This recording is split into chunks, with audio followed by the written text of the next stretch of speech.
Hello दोस्तों, नमस्कार। आपका स्वागत है हमारे इस YouTube चैनल अंकित आईएएस क्लासेस में। और आज हम आपके लिए लेकर के आए हैं आंग्ल सिख युद्ध के बारे में।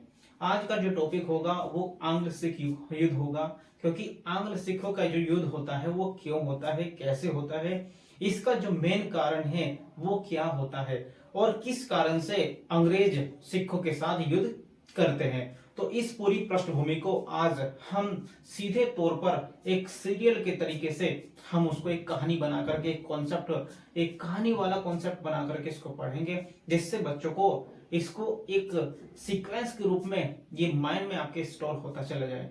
तो इसी तरीके से आज हम इसको आपको पढ़ाएंगे और इसको एक तरीका बना करके, एक कॉन्सेप्ट बना करके आपके माइंड में इसको स्टोर कराएंगे। तो बस समझना है, आपको ध्यान से समझना है। आज हम आपके आंग्ल सिख युद्ध पर, क्योंकि इससे पहले जो एपिसोड में हम आपको करा चुके थे मराठाओं के युद्ध, तो तीनों मराठाओं के युद्ध हम आपको करा चुके हैं। तो आज हम करते हैं आंग्ल सिख युद्ध। तो आंग्ल सिख युद्ध के कारण अब देखते हैं कि आंग्ल और सिखों का जो अंग्रेज और सिखों का जो युद्ध होता है वो क्यों होता है। अब बात यह हुई कि लगभग 1839 में अब 1839 में जो सिखों के एक महाराजा थे रंजीत सिंह, तो महाराजा रंजीत सिंह थे। अब महाराजा रंजीत सिंह की मृत्यु हो जाती है 1839 में। अब जब महाराजा रंजीत सिंह की मृत्यु हो जाएगी तो उसके बाद वहां पर पंजाब के अंदर कोई भी शासन करने वाला मजबूत राजा नहीं बच पाता। अब इनकी मृत्यु के बाद वहां पर कोई भी एक शक्तिशाली राजा नहीं बच पाता, तो इसीलिए वहां पर अंग्रेजों को एक कमजोर राजा महसूस दिखाई देता है। तो इसी वजह से अंग्रेजों को मौका मिलता है कि अब हम जो है पंजाब पर अपना अधिकार कर सकते हैं। तो इसी वजह से अब अंग्रेज पंजाब पर अपना अधिकार करने के लिए पूरी तरीके से तैयार हो जाते हैं। अब यही मुख्य कारण होता है कि अंग्रेज अब यहाँ पर अपना पूरा अधिकार करने के लिए अपनी सेना तैयार करने लगेंगे और यहाँ पर युद्ध करने के लिए तैयार हो जाते हैं। सीधी सी बात है कि लगभग जब रंजीत सिंह की मृत्यु हो जाती है, केवल कुल ही 10 वर्षों से भी कम ही समय था कि 10 वर्षों से कम समय में ही अंग्रेज पूरी तरीके से वहां पर अपना कब्जा करने में सक्षम हो जाते हैं। अब वो क्या करेंगे, अब इनके बीच में जब उनको लगने लगता है कि अब रंजीत सिंह या कोई भी शक्तिशाली राजा पंजाब में नहीं रहा, तो वो धीरे धीरे करते हुए जो भी छोटे छोटे राजा बनते हैं, इसके बाद उन सब पर आक्रमण करते हैं और उनको पराजित करने के बाद क्या करते हैं, वो यहाँ पर अपना शासन स्थापित करने में सक्षम हो जाते हैं और अपनी जो विजय है वो पूरी तरीके से यहाँ पर हासिल कर लेते हैं। अब पूरी तरीके से जब यहाँ पर अपना शासन स्थापित कर लेंगे तो पंजाब पर पूरी तरीके से यहाँ पर इनका कब्जा हो जाएगा। तो इसी आधार पर एक अंग्रेज था, एक अंग्रेज लेखक ऑसबॉर्न के नाम से एक अंग्रेज लेखक ऑसबॉर्न ये बात कहता है कि जैसे ही 1839 में रंजीत सिंह की मृत्यु हो जाती है तो हमें उसी समय पंजाब राज्य को अंग्रेजी राज्य में विलय कर लेना चाहिए था। उसी समय पंजाब राज्य को अंग्रेजी राज्य में विलय कर लेना चाहिए था, क्योंकि जब हम बड़े बड़े ऊंटों को निगल चुके हैं तो इस मच्छर की तो क्या औकात है। तो यानी कि उसने इसका संदेश क्या दिया कि जो पंजाब राज्य है रंजीत सिंह के मरने के बाद एक मच्छर के बराबर रह गया था। तो यानी कि वहां की जो सेना थी, वहां के राजा थे, वो मच्छर के बराबर उसने उनको बताया। तो इस तरह की बातें एक अंग्रेज लेखक के द्वारा इनके बारे में बताई गई थी।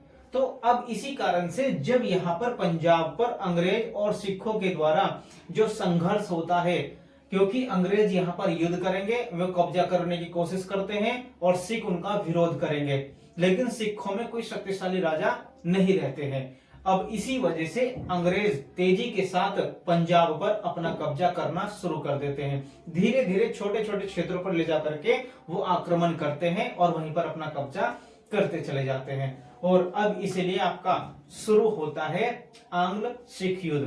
तो अब प्रथम आंग्ल सिख युद्ध में होता क्या है कि लगभग जो पहला अंग्रेज और सिखों का युद्ध होता है, आपसे पूछ लेता है कि प्रथम आंग्ल सिख युद्ध आपका कब होगा। तो बस ये याद रखना है आपको, 1845 से लेकर के 1846 तक ये युद्ध होता है। प्रथम आंग्ल सिख युद्ध होता है 1845 से लेकर के 1846 तक। लेकिन अब इससे पहले जो आपको इससे पहले बताते हैं हम, जो आंग्ल सिख युद्ध हुआ पहला, इससे पहले आप थोड़ा सा रंजीत सिंह के बारे में जान लीजिए। तो रंजीत सिंह के बारे में आपको जानना बहुत जरूरी है, क्योंकि उन्हीं के द्वारा ही पूरे पंजाब राज्य पर अपना अधिकार किया गया था। सिखों का जो साम्राज्य विस्तार किया था वो रंजीत सिंह के द्वारा किया गया था। तो उसके बारे में जानना आपको बहुत ज्यादा आवश्यक है। तो उसके बारे में आप जानते हैं कि रंजीत सिंह के बारे में, अब महाराजा रंजीत सिंह की मृत्यु 1839 में हो जाती है। लेकिन आपको जानना है कि इनका जो जन्म था, इनका जन्म कब हुआ था? 1780 में इनका जन्म माना जाता है कि रंजीत सिंह का जन्म 1780 में हुआ था। अब 1780 में इनका जन्म हुआ था। एक सिखों की मिसल हुआ करती थी। तो सिखों की एक सुकरचकिया मिसल थी, सुकरचकिया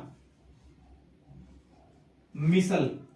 तो एक सुकरचकिया मिसल में इनका जन्म हुआ था और इनके पिता का नाम महासिंह था, जो सुकरचकिया मिसल के प्रमुख माने जाते थे। यानी कि प्रमुख थे, जो सबसे बड़े जो नेता थे इसके, वो कौन थे? इनके पिता महासिंह थे। तो इनके पिता का नाम भी आपसे पूछ लिया जाए तो वो महासिंह थे, जो सुकरचकिया मिसल के प्रमुख हुआ करते थे। ठीक है, अब इनका जन्म हुआ 1780 में, लेकिन इनके जन्म के 12 वर्ष के बाद ही इनके पिता महासिंह की मृत्यु हो जाती है। जब इनके पिता महासिंह की 1792 में मृत्यु हो जाएगी, तो उस समय पंजाब राज्य पर शासन करने के लिए कोई सक्षम राजा नहीं था। तो इसीलिए, और इनकी सुकरचकिया मिसल में भी ऐसा कोई भी व्यक्ति नहीं था जो इनकी पूरी मिसल को पूरी तरीके से संचालन उसका कर सके और उसको अच्छी तरीके से चला सके। तो इसीलिए 12 वर्ष की उम्र में रंजीत सिंह को ही इसका ये पद सौंप दिया जाता है और सुकरचकिया मिसल का प्रमुख ही बना दिया जाता है। तो सुकरचकिया मिसल का प्रमुख 12 वर्ष की उम्र में रंजीत सिंह को बना दिया जाता है। अब पूरे तरीके से सुकरचकिया मिसल का जो प्रशासन है वो पूरी तरीके से अब रंजीत सिंह के हाथों में आ जाता है और रंजीत सिंह ही उसे पूरे रूप से संचालित करने लगते हैं। अब ये संचालित करेंगे और ये माना जाता है कि जो रंजीत सिंह थे वो बहुत ही एक बहादुर व्यक्ति माने जाते हैं। इतने बहादुर व्यक्ति थे कि इन्होंने छोटी सी उम्र में ही, जैसे इन्होंने 1792 में क्या संभाला, 1792 में जब सुकरचकिया मिसल के ये प्रमुख बने, तो प्रमुख बनने के साथ ही इन्होंने अपने शासन को इतनी दृढ़ता के साथ शुरू किया और उसे संभालने की कोशिश की कि इसी के लगभग 7 वर्ष बाद 1799 में, इसी के लगभग 7 वर्ष के बाद 1799 में रंजीत सिंह के द्वारा लाहौर पर कब्जा कर लिया जाता है।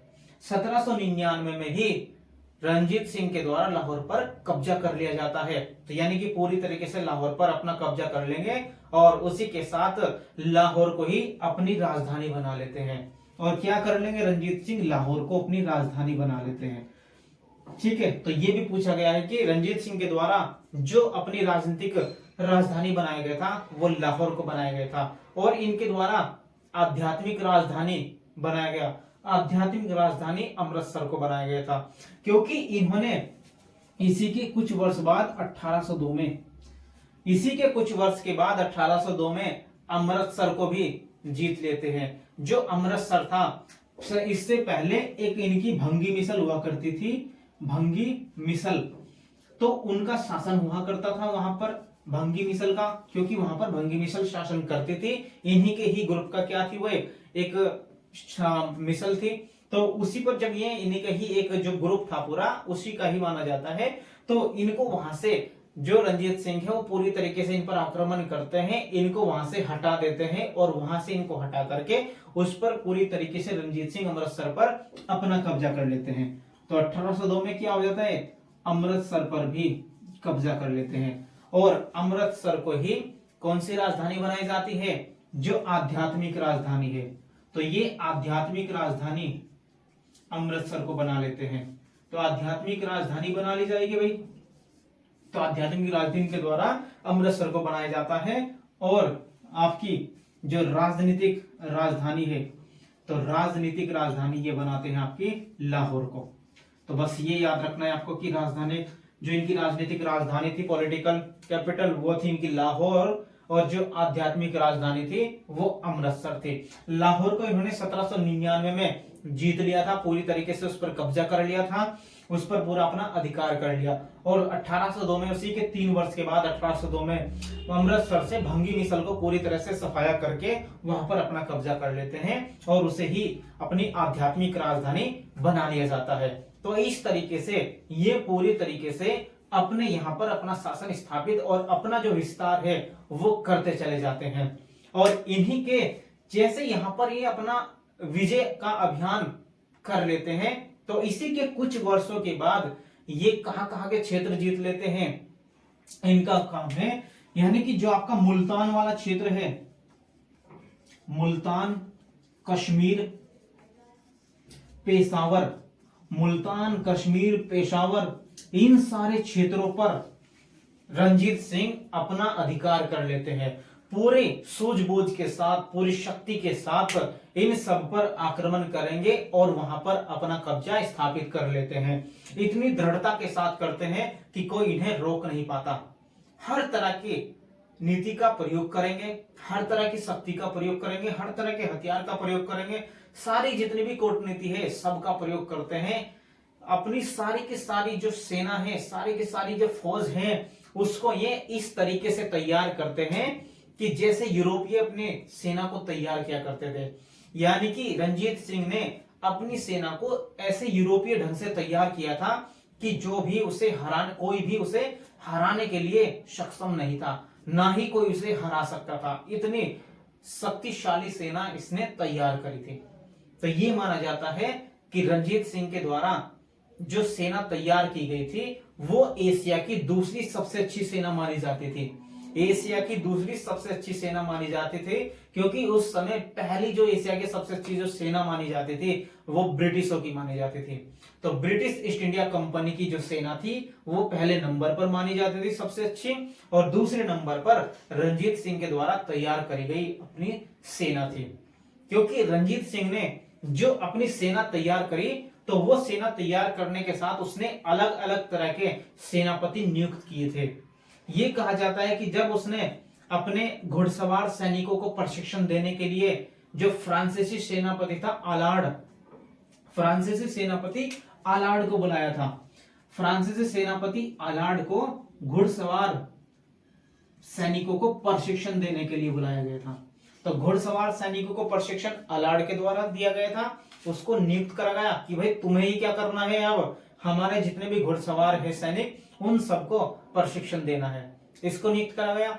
और इसके बाद अगर आपसे पूछा जाए जो पैदल सैनिक है, पैदल सैनिकों को प्रशिक्षण देने के लिए अलग से ही एक इटली के लेकर के आए थे। इटली के सेनापति बंतुरा को लेकर के आए थे, जो बहुत ही कूटनीतिज्ञ और बहुत ही अच्छे किस्म के, बहुत अच्छे थे, जो बहुत अच्छी प्रशिक्षण दिया करते थे, जिनका एक नाम था यूरोप में भी। तो उनको लेकर के आए थे वो इटली के।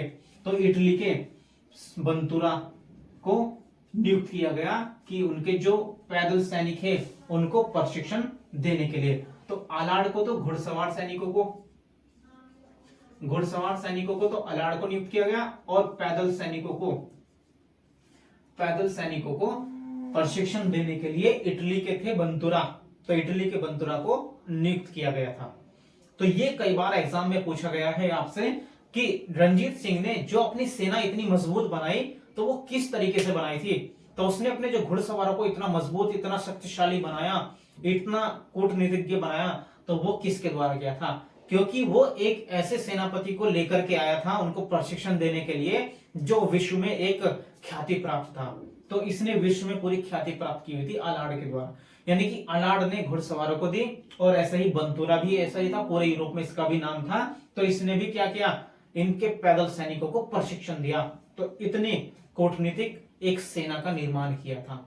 और इसी के बाद तोपखाने थे। अब तोपखाने का जो प्रशिक्षण है उसको चलाने वाले जो थे उनको भी प्रशिक्षण दिया था। वो कहां से लेकर के आए थे? वो भी फ्रांस के थे और अमेरिका के थे। तो फ्रांस के जनरल कोर्ट को लेकर के आए थे।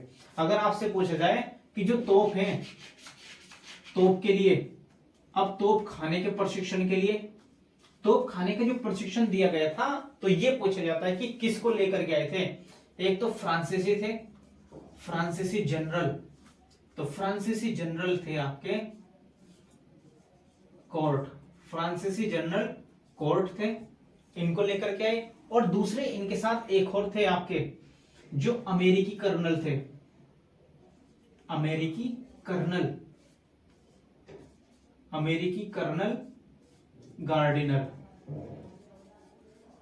ये थे। ये दोनों क्या करते थे, इन दोनों ने तोप खाने के लिए प्रशिक्षण दिया था उनके सैनिकों को। तो इस तरीके से इन्होंने ऐसी सेना तैयार करी कि जिसे ब्रिटिश फ्रांसीसी सैन्य व्यवस्था के रूप में जाना गया था।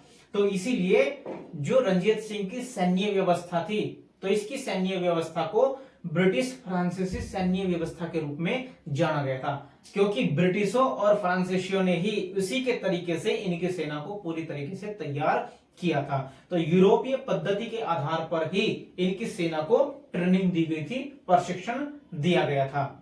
तो ये माना जाता है इनके लिए कि इनकी सेना पूरे एशिया में दूसरे नंबर की सबसे अच्छी सेना मानी गई थी और पहले नंबर की ब्रिटिश ईस्ट इंडिया कंपनी की सेना थी। 1909 तक आते आते एक यहाँ पर जो गवर्नर जनरल आता है मैटकॉफ के नाम से आता है। तो मैटकॉफ भारत में गवर्नर जनरल बनकर के आएगा और ये क्या करता है, रणजीत सिंह की सेना के साथ युद्ध करेगा। ब्रिटिश ईस्ट इंडिया कंपनी थी, पहले नंबर की सेना थी, इसकी सेना के साथ युद्ध करते हैं। और अब यहाँ पर रणजीत सिंह की सेना कुछ कमजोर पड़ जाती है। अब जब ये सेना कमजोर पड़ जाएगी, लेकिन वो साहस नहीं हारते हैं, अपना साहस नहीं गिरने देते बिल्कुल भी। तो ऐसा हाल करके रख देते हैं ब्रिटिश ईस्ट इंडिया कंपनी का भी कि वो भी एक टाइम पर भागने के लिए तैयार हो जाते हैं। लेकिन अंग्रेजी सेना पूरी तरीके से डटी रही थी और इसी वजह से जब दोनों सेना पूरी बराबरी की टक्कर पर रही, तो रणजीत सिंह को ऐसा लगा कि अब हम इन्हें नहीं हरा सकते हैं। तो इसीलिए अपने राज्य की सुरक्षा करने के लिए 1809 में रणजीत सिंह के द्वारा अमृतसर की संधि कर ली जाती है। जो मैटकॉफ के साथ अमृतसर की संधि रणजीत सिंह के द्वारा कर ली जाती है 1809 में। तो ये आपसे कई बार पूछा गया है कि अमृतसर की संधि कब हुई थी। तो अमृतसर की संधि 1809 में हुई थी। अमृतसर की संधि 1809 में हुई थी। कौन था, मैटकॉफ और रणजीत सिंह, मैटकॉफ और रणजीत सिंह, इन दोनों के बीच में आपकी ये संधि होती है। केवल किस उद्देश्य के लिए कि अब रणजीत सिंह को लगा कि अगर इनसे युद्ध करते रहे तो ये हमारे पूरे राज्य को तहस नहस भी कर सकते हैं। तो अपने राज्य की सुरक्षा करने के लिए ही रणजीत सिंह ने इनके साथ ये संधि की थी। तो अमृतसर की संधि रणजीत सिंह के द्वारा मैटकॉफ के साथ करी गई थी 1809 में। केवल उद्देश्य था कि अपने राज्य की सुरक्षा करना था। अब इसी आधार पर आपको कुछ पता चलेगा कि जब एक घटना ऐसी होती है कि इसके बाद यहाँ पर एक इसका जो दोस्त हुआ करता है शाहसुजा, जो कहा करता है ईरान का। अब वो शाहसुजा जो इसका दोस्त था, अब उसको वहां पर क्या करते हैं अफगानिस्तान में इधर, तो वहां पर उसको उसके भाई के द्वारा, शाहसुजा को उसके भाई के द्वारा पद से हटा दिया जाता है शासक के। तो वहां पर जो शासक था वहां के पद से उसको हटा दिया जाता है और वह अहमद शाह अब्दाली का पौत्र था शाहसुजा। तो उसका पौत्र था और उसी का भाई के द्वारा उसको वहां से अपदस्थ कर दिया जाता है उसके पद से। तो इसीलिए वह किससे मदद की गुहार लगाता है, वह रणजीत सिंह से मदद की गुहार लगाता है कि मुझे इस तरीके से यहां से पद से हटा दिया गया है, तो मेरी मदद कीजिए। तो रणजीत सिंह ने वहां पर जाकर के अपनी सेना ले जाकर के वहां पर शाहसुजा की मदद करी और वहां पे युद्ध करके शाहसुजा को दोबारा से गद्दी पर बैठाया था।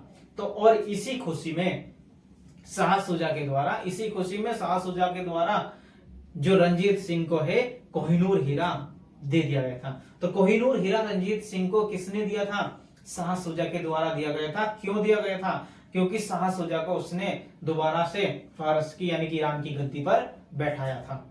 तो वहां की गद्दी पर बैठाया तो वो खुश हो गया कि भाई मेरी इतनी मदद करी। तो वो कोहिनूर हीरा यानी कि जो नादिर शाह कहां से लेकर के आया था, नादिर शाह कहां से लेकर के आया था, जब करनाल का युद्ध हुआ था तो वहां से दिल्ली से वो क्या है लेकर के आया था। तो कोहिनूर हीरा वहीं से लेकर के वो आया था। तो उसी समय जब लेके आया और अब रंजीत सिंह को ये कोहिनूर हीरा शाह सुजा के द्वारा ही सौंप दिया जाता है। फ्रांसीसी यात्री विक्टर जाकमा के द्वारा यह बताया गया या यह कहा गया कि जो रंजीत सिंह है वो नेपोलियन के समान है। तो यानी कि रंजीत सिंह को फ्रांस के नेपोलियन के बराबर उपाधि दी गई है कि फ्रांस का जो नेपोलियन था उसी की तरह रंजीत सिंह ने भी भारत में इस तरह की क्रांति की है। तो इस तरह से माना गया है यहाँ पर, ठीक है। और इसी के बाद अब आपका ये आपने रंजीत सिंह की पूरी जो कहानी है, रंजीत सिंह के बारे में समझा। तो इसी कारण अब समझते हैं आपका जब इसकी मृत्यु हो जाती है रंजीत सिंह की, इतना कुछ करने के बाद अब 1839 में इसकी मृत्यु हो जाएगी। अब अंग्रेजों को लगेगा कि यहाँ से अब क्या हो चुका है कि यहाँ से अब जो भी शक्तिशाली राजा था वो जा चुका है और अब तुम्हारे हाथ खुल चुके हैं, अब तुम जैसे चाहो यहाँ पर अपना कब्जा कर सकते हो। अंग्रेजों ने अब क्या करना शुरू कर दिया, यहाँ पर संघर्ष करना शुरू कर दिया, सिखों के साथ युद्ध करना शुरू कर दिया कि अब यहाँ पर हमारा कब्जा होगा। तो जब कब युद्ध करेंगे तो अब आपका जो युद्ध होता है वो सबसे पहला युद्ध आपका शुरू हो जाता है। कब से कब तक होगा आपका 1845 से 1846 के बीच। 1845 से 1846 के बीच आपका पहला आंग्ल सिख युद्ध होगा। अब पहले आंग्ल सिख युद्ध में अब ये होता क्या है कि उस समय जब पहला आंग्ल सिख युद्ध होगा उस समय भारत का जो गवर्नर जनरल है, यानी कि भारत में जो गवर्नर जनरल है वो लॉर्ड हार्डिंग होता है और अंग्रेजी सेना का जो प्रमुख है वो सर ह्यूगफ था। सर ह्यूगफ अंग्रेजी सेना का प्रमुख था और जब गवर्नर जनरल था यहाँ पर वो लॉर्ड हार्डिंग था। अब इन दोनों ने क्या किया, अब इनके साथ यहाँ पर क्षेत्रों को जीतना शुरू कर दिया। अब ये करते हैं कि लगभग सितंबर 1845 में मुदकी नामक क्षेत्र पर ये अपना कब्जा कर लेते हैं। सितंबर 1845 में मुदकी पर अपना कब्जा कर लेंगे और दिसंबर 1845 में फिरोज शाह पर अपना कब्जा कर लेते हैं।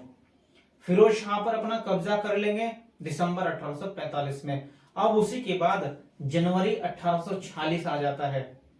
जनवरी 1846 में ये बद्दोवाल और अलीवाल पर अपना कब्जा कर लेते हैं।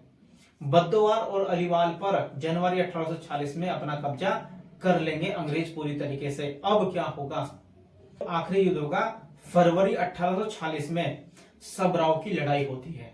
अब फरवरी 1846 में अंग्रेजों और सिखों के बीच में सबराव की लड़ाई होती है और उस सबराव की लड़ाई को निर्णायक युद्ध माना जाता है कि उसमें ही निर्णय हो जाता है कि अब क्या होना है, कि यहाँ पर अंग्रेजों का अधिकार होना तय हो गया था। तो सबराव की लड़ाई में अंग्रेजों का पूरा अधिकार होना तय हो गया क्योंकि फरवरी 1846 में सबराव की लड़ाई होती है और इसी लड़ाई के बाद मार्च 1846 में अंग्रेजों और सिखों के बीच में एक संधि होती है जिसे लाहौर की संधि कहा जाता है। तो मार्च 1846 में, कब की बात है भाई, मार्च 1846। तो मार्च 1846 में लाहौर की संधि, तो लाहौर संधि आपकी कब होती है, मार्च 1846 में होती है अंग्रेजों और सिखों के बीच, जिसमें जो आपके लाहौर वाला जो क्षेत्र है, यानी कि ये वाले जो क्षेत्र हैं वो अंग्रेजों को सौंप दिए जाते हैं। तो सतलज नदी से दक्षिण वाला जो क्षेत्र है, सतलज नदी से नीचे वाला जो क्षेत्र है दक्षिण का, पंजाब का, वो वाला क्षेत्र भी अंग्रेजों को सौंप दिया जाता है लाहौर की संधि के अनुसार। तो लाहौर की संधि के अनुसार इस तरह की जो शर्तें हैं ये रखी जाती हैं और सतलज नदी से दक्षिण का क्षेत्र पंजाब का वो अंग्रेजों को सौंप दिया जाता है। संधि के अनुसार अंग्रेजों के द्वारा दिलीप सिंह को यहाँ का वजीर, दिलीप सिंह को यहाँ का महाराजा बना दिया जाता है। ये संधि कर ली जाएगी, वो सारे क्षेत्र अंग्रेजों को दे दिए जाएंगे और इसी संधि के अनुसार यह तय किया जाता है कि दिलीप सिंह को, जो रंजीत सिंह के पुत्र थे, दिलीप सिंह को यहाँ का महाराजा बना देते हैं और लाल सिंह को पंजाब का वजीर बना दिया जाता है। तो लाल सिंह को वजीर बना दिया जाएगा और दिलीप सिंह को महाराजा बना दिया जाता है। लाहौर का जो क्षेत्र था, लाहौर के क्षेत्र को कम करने के उद्देश्य से अंग्रेजों के द्वारा जो कुछ क्षेत्र है, यानी कश्मीर वाला क्षेत्र किसको बेच दिया जाता है? कश्मीर वाला क्षेत्र राजा गुलाब सिंह को बेच दिया जाता है। जब वो लाहौर से कश्मीर वाला क्षेत्र राजा गुलाब सिंह को बेच दिया जाता है, तो उसके बाद जो सिख थे, सिखों को इस बात पर बहुत ज्यादा अपमान महसूस होता है, बहुत ज्यादा झटका लगता है। तो इसी कारण अब सिख लाल सिंह के जो वजीर बनाया था लाल सिंह, उसी के नेतृत्व में अपनी सेना को लेकर के अंग्रेजों के साथ युद्ध करने लगते हैं। तो अब जब ये युद्ध होता है और इसी युद्ध के कारण अब आगे चल करके अंग्रेजों और सिखों के बीच में एक भैरववाल की संधि होती है। अब जब ये युद्ध होगा, अब इसी युद्ध के बाद अंग्रेजों और सिखों के बीच में भैरववाल की संधि होती है, और भैरववाल की संधि के तहत ही ये तय कर दिया जाता है, क्योंकि यहाँ पर सिख हार जाते हैं और संधि में यह तय कर दिया जाता है कि अब जब तक दिलीप सिंह वयस्क या जवान नहीं होते, क्योंकि बच्चा था वो, अब जब तक ये वयस्क नहीं हो जाते तब तक यहाँ पर उन्हीं के नेतृत्व में, यानी कि उन्हीं के संरक्षण में आपकी जो अंग्रेजी सेना है वहां पर पंजाब राज्य में रख दी जाएगी, नियुक्त कर दी जाएगी। जब तक वो बड़े नहीं होते, यानी कि वयस्क नहीं होते, तब तक उनकी सेना वहां पर रख दी जाएगी। और इसी के साथ सिखों के, यानी कि सिखों की नियुक्ति के साथ सिखों को ही एक परिषद, सिखों के साथ ही एक परिषद बना दी जाती है, जिसमें अंग्रेज रेजिडेंट की अध्यक्षता होती है। तो अंग्रेज रेजिडेंटों की अध्यक्षता में ही सिखों की एक परिषद बना दी जाती है, जिसको सिखों को तो शामिल किया जाता है, लेकिन अध्यक्षता अंग्रेज रेजिडेंट के द्वारा की जाती है। अब इसी तरीके से पंजाब के प्रत्येक, यानी कि राज्य के प्रत्येक हिस्से में जो अंग्रेजी रेजिडेंट है वो नियुक्त कर दी जाती है। तो पंजाब का प्रत्येक कोना कोना अब अंग्रेजों के अधीन हो जाता है। तो इसी के तहत पंजाब का प्रत्येक कोना जो है, हिस्सा है, वो अंग्रेजों के अधीन हो जाएगा प्रथम आंग्ल सिख युद्ध के साथ। अब इस तरह का आपका ये पूरी के तरीके से प्रथम आंग्ल सिख युद्ध समाप्त हो जाता है। तो प्रथम आंग्ल सिख युद्ध आपका यहीं तक था, और अगले एपिसोड में हम पढ़ेंगे द्वितीय आंग्ल सिख युद्ध।